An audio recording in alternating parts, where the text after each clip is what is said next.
ବର୍ଷାର ଆଗମନରେ ଖୁସିରେ ପୁଲକିତ ଧରଣୀ। ଭିଜା ମାଟିର ସେ ସୁନ୍ଦର ବାସ୍ନା, କୁଆଁରୀର ମନ ଉଚ୍ଛନ, ସଜେଇ ହେବା ପାଇଁ ହୁଏ ତରବର। ପହିଲି ରଜଠୁ ଶେଷ ରଜ, ରଜ ମଉଜର ଆନନ୍ଦ। ଉତ୍ସବ ମୁଖରିତ ହେବ ଓଡ଼ିଶାର ପୁରପଲ୍ଲୀ। ରଜ ଦୋଳି, ରଜପାନ, ରଜ ଗୀତ, ଜମିବ ପିଠା ମିଠାର ଆସର।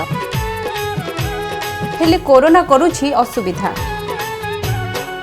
ଏଥର ରଜ ହେବନି ଫିକା। ଏଥର ଆପଣ ମାନେ ରଜ ପାଳିବେ ଆମ ସାଥିରେ।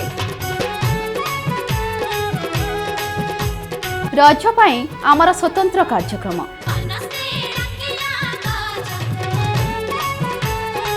ବରଷକେ ଥରେ ଆସିଛି ରଜ। ଜୁନ୍ 14 ରୁ 16 କେବଳ ନ୍ୟୁଜ୍ 8 ଓଡ଼ିଆରେ।